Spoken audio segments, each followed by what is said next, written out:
The look on his face? Priceless. That moment, right there, was worth every single sleepless night, every single doubt, every single tear. Because just 2 years ago, that man, my former boss, stood over me, sneering, telling me I was nothing. A waste of space. A naive fool with grand ideas. He had no idea, he was planting the seeds of his own destruction. If you've ever felt the sting of injustice, if you've ever dreamed of a day where you could look your oppressor in the eye and watch them crumble, then you're in the right place.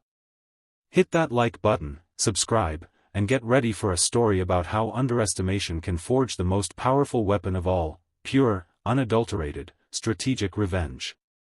Let's rewind. My name is Alex, and for 5 grueling years, I poured my soul into Innovate Solutions. A tech startup that promised innovation, but delivered only burnout. I was a senior developer, and I genuinely believed in the product, a revolutionary AI-driven platform. My boss, Mr. Harrison, was the charismatic CEO. But beneath the veneer, he was a viper. Charming to clients, ruthless to his staff. And particularly disdainful of anyone he deemed expendable.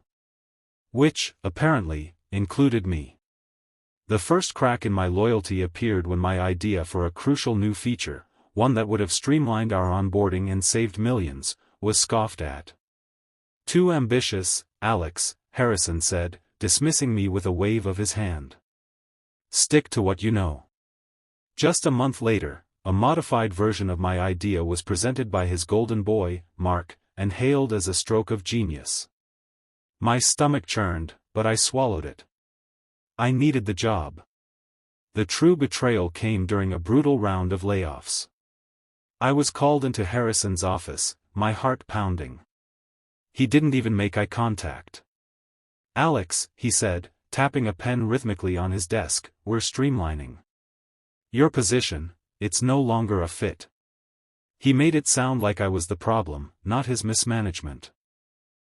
I tried to argue, to point to my contributions, my late nights, my unwavering dedication. He just leaned back, a smug smirk playing on his lips. Honestly, Alex, your ideas are too niche. You lack commercial vision. You're good at the small stuff, but you'll never see the big picture. You're just not cut out for this level. Those words. You're just not cut out for this level. They echoed in my head like a death knell. My throat tightened. My vision blurred with unshed tears. It wasn't just about losing a job, it was about being told my passion, my intelligence, my very potential, was worthless. I walked out of that office not just unemployed, but utterly humiliated. A burning coal of resentment, smoldering in my gut. For weeks, I spiraled. The shame was suffocating. But then, something shifted. That burning coal solidified into a cold, hard resolve. I remembered my idea, the one Harrison had called too ambitious. I knew, deep down, it wasn't just good, it was revolutionary. It could transform an entire industry. And if Harrison couldn't see it, well, that was his loss. It was going to be my gain. And his downfall. I started working from my cramped apartment, fueled by coffee and a potent cocktail of anger and ambition. I lived on instant noodles. I coded until my fingers ached and my eyes burned.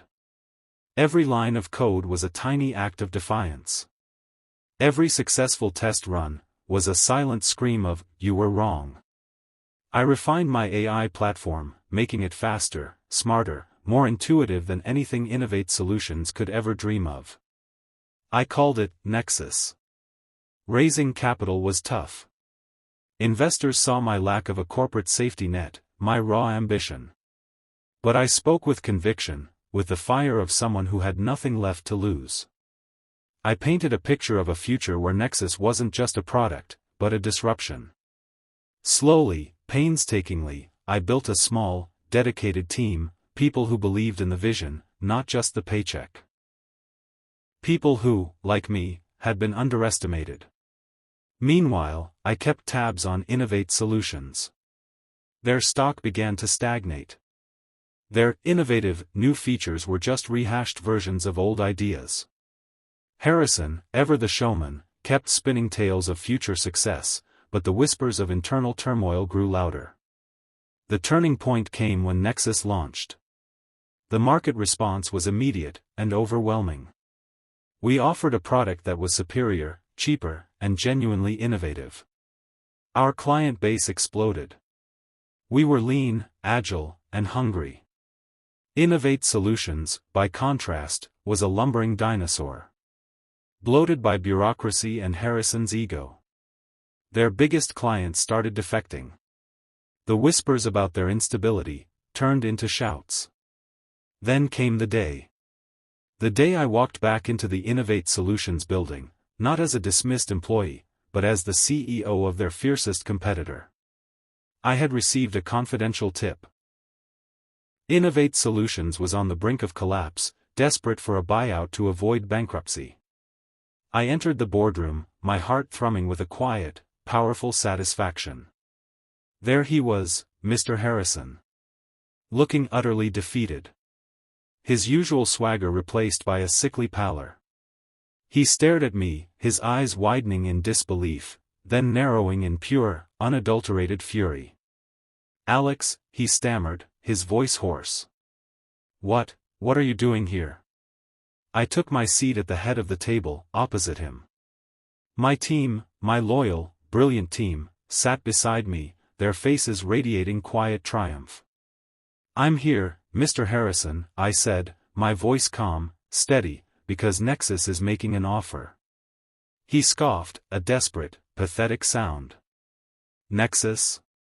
That little side project of yours? You think you can buy my company?"